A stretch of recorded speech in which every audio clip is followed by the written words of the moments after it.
Government model degree college नि सोमोन्दै फंनैसो दानि खुंथाय गोहोआव थानाय दैदेनगिरि आरो गासै बर' रायजो राजाफोरनिसिम मोनसे रादाब फोरमायनो होननानै जों दिनै जयैनो बेवहाय नुजाफैदों।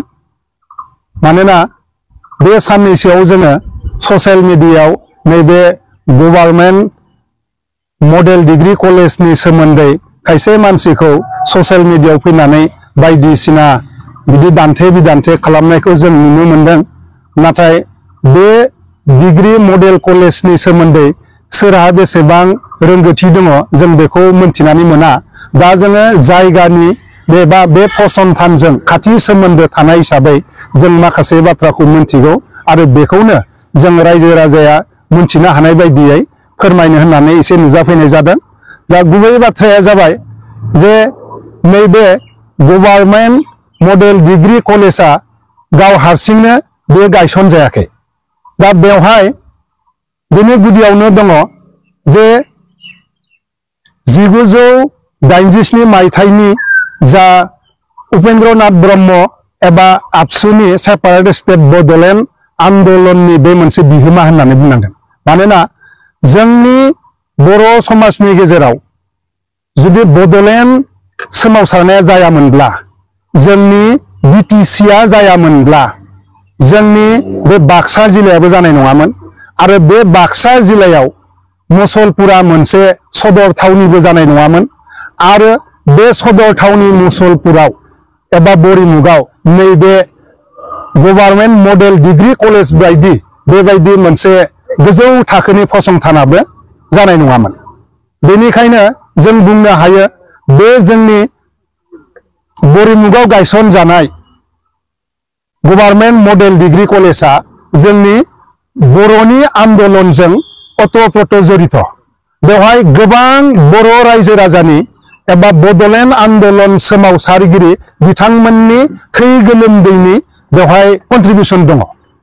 दा जोङो जोबोद गोजोननाय मोनदों जे बेबो जोंनि आन्दोलननिनो मोनसे फिथाइ एबा एचिभमेन्ट हिसाबै। नाथाय दुखुनांथाव बाथ्राया बेसो, जुदियो आसाम गभर्नमेन्टआ जोंनो जोंनि बे बर' डमिनेटेड एरियायाव बे मोनसे सोलोंथाइ फसंथानखौ होदोंब्लाबो माखासे जिनिसखौ माने जोंनिफ्राय दोनखुमानाय एबा सेखुमानानै लांनाय बायदि जों मोनदों। बे बाथ्राया जाहैबाय मा, बेवहाय दिनैसिम गासै 9 साबजेक्ट एबा आयदाया थिसन जादों। बेनिनो सेथि नाम्बाराव जों बुंनांगोन इंलिशआ दङ, एमआइएल हिसाबै एसामिस दङ आरो इलेक्टिभ साबजेक्ट हिसाबै इकोनॉमिक्स, पलिटिकल साइंस, एडुकेशन आरो हिस्ट्री साबजेक्टआ दङ।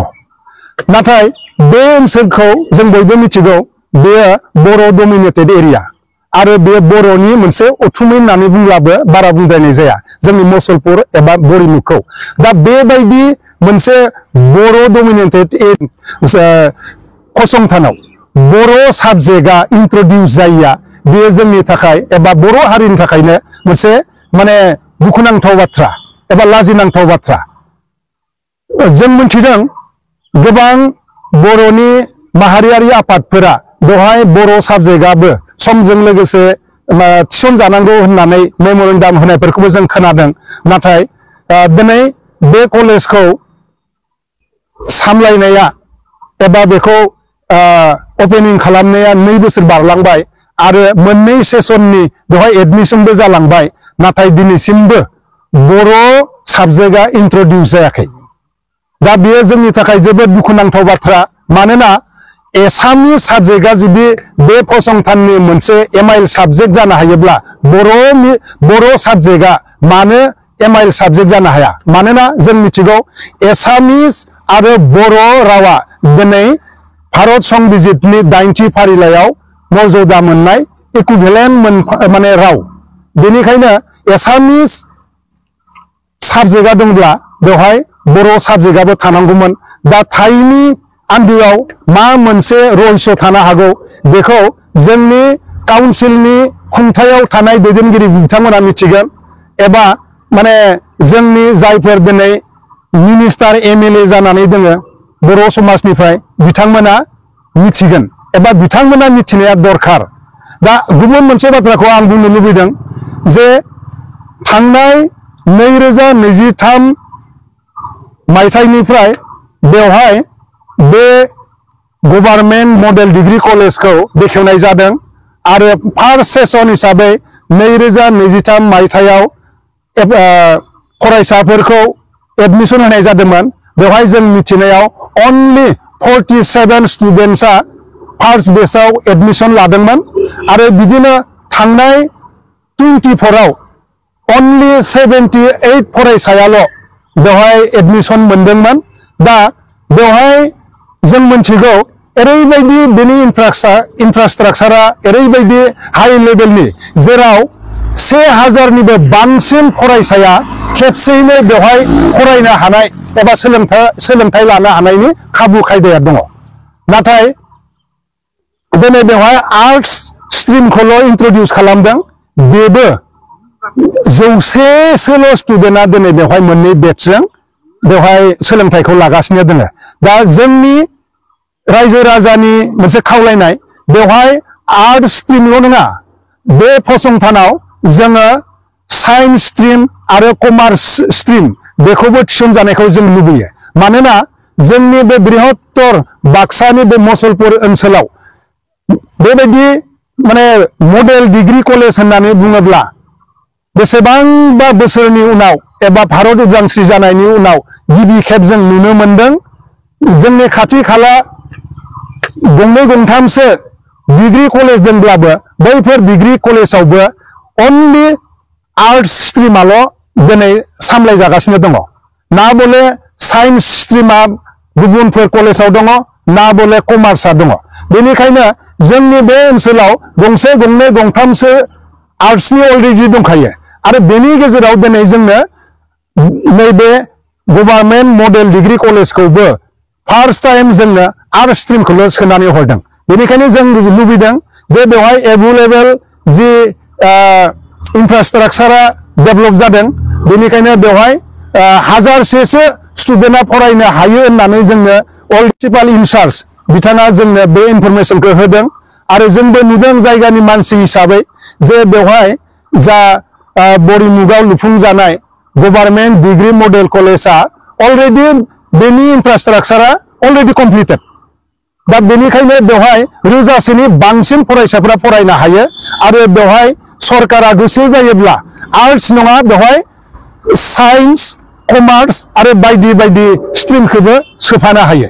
बेनिखायनो जोङो दानि काउन्सिलाव थानाय काउन्सिल खुंथायाव थानाय अथरिटि लोगोसे आसाम सरकारजों नांफानानै थानाय एमएलए मिनिस्टार बिथांमोनखौ जोङो खावलायदों जाहाथे जोंनि बर' समाजनि एबा बर' स्टुडेन्टफोरनि भबिष्यतखौ नायनानै जाहाथे बेवहाय माने नांगौ रोखोमनि बेबस्थाखौ लायो एबा आर्ट्सजों लोगोसे साइन्स आरो कमार्स स्ट्रिमखौबो गोख्रैनो बिथांमोना बेवहाय गायसननानै होयो। जों बेखौ लुबैदों। बेनिफ्राय मोनसे बाथ्राखौ जोङो रायजो राजानो फोरमायनो नांगोन जे बेवहाय थांनाय बोसोराव गोदानै गासै 17 सा फेकाल्टिसफोरखौ एपइन्टमेन्ट होनाय जाबाय होननानै जों मिथिनानै मोनदों। बेनिनो मोनसे साबजेक्टआव 3 करे होदों, इंलिसाव 3, एसामिस एमआइएलआव 3, पलिटिकल साइन्सआव 3, एडुकेशनाव 3, हिस्ट्रियाव 3 आरो इकोनॉमिक्सआव 2 प्रफेसरखौ बेवहाय थिसनथाइ होदों होननानै जों मिथिदों। नाथाय दासिमबो 3rd ग्रेड आरो 4th ग्रेडनि सासेबो बिजाथिखौ बेवहाय थिसननाय जायाखै। बेनिखायनो बेवहाय जेसे हागौ थाबैनो 3rd ग्रेड आरो 4th ग्रेडआवबो जाखिनि भेकेन्सि दङ जाखिनि बेवहाय स्टाफनि दरकार दङ बेखौ माने थिसननो थाखाय जोङो खावलायदों बा लुबैदों। गुबुन फारसे मोनसे बाथ्राखौ जोङो बुंनांगोन जे बे बरिमुग मडेल डिग्री कलेजनि आईसी हिसाबै माने प्रिन्सिपाल आईसी हिसाबै गिबियाव बरमा कलेजनि प्रिन्सिपाल बिथां डक्टर नरेश्वर नार्जारीखौ आईसी हिसाबै थिसनहरदोंमोन 2023 आव। बिथाङा बेसेबांखिनि बेनि इनफ्रास्ट्राक्चार आरो बेनि इन्टारनेट डेभेलपमेन्टखौ खालामखो जों बेखौ मिथिया नाथाय बावै जोंनि निकासि गियानपीठ डिग्री कलेजनि एसिस्टेन्ट प्रफेसर जोंनि बरिमुख गामिनिनो डक्टर मनेस्वर बर'खौ प्रिन्सिपाल इनचार्ज हिसाबै थिसननाय जादों आरो बिथाङा बिथांनि नाजानायाव दिनै 47 स्टुडेन्टनि जायगायाव दिनै बिथाङा 78 स्टुडेन्टखौ एडमिशन होनो हाबाय होननानै जों मिथिनानै मोनदों आरो बिथाङा अफिसियेल खामानि मावगासिनो दं होननानै मिथिनो मोनदों मानोना बे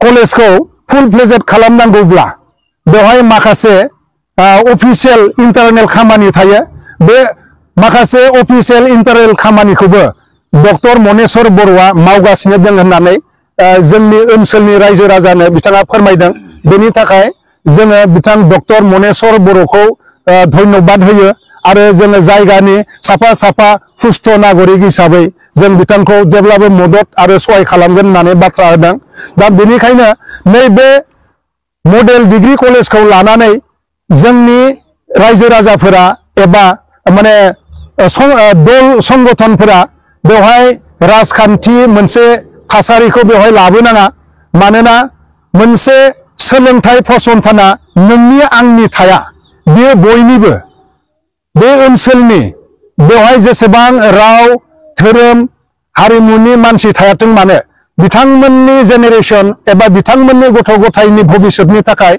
नैबे फसंथानखौ गायसननाय जादों आरो जों दिनै नुदों जे गुबुन गुबुन राव धोरोम एबा आसार खान्थिजों सोलिनाय रायजो राजानि गथ' गथायफोरा बेवहाय सोलोंथाइखौ लागासिनो दङ दा जोङो गौरब खालामनो हायो जे बेयो बर' डमिनेटेड एरिया बर' फरायसानि अनजिमा बेवहाय बांसिन नाथाय दिनै बर' फरायसाफोरा बेवहाय फरायनो गोसो दंब्लाबो एडमिशन लानो हायि मोनसे अबस्थायाव दङ मेइन जाहोनानो जाहैबाय बे फसंथानाव बर' साबजेक्टखौ इन्ट्रडिउस खालामाखै मानोना जोंनि बर' फरायसाफोरा हायर सेकेन्डारियावनो जा एबा डिग्रियावनो जा बर' साबजेक्टखौबो मेजर साबजेक्ट हिसाबै लानानै गोबाङानो फरायनो होननानै फैयो दा जों नुदों जे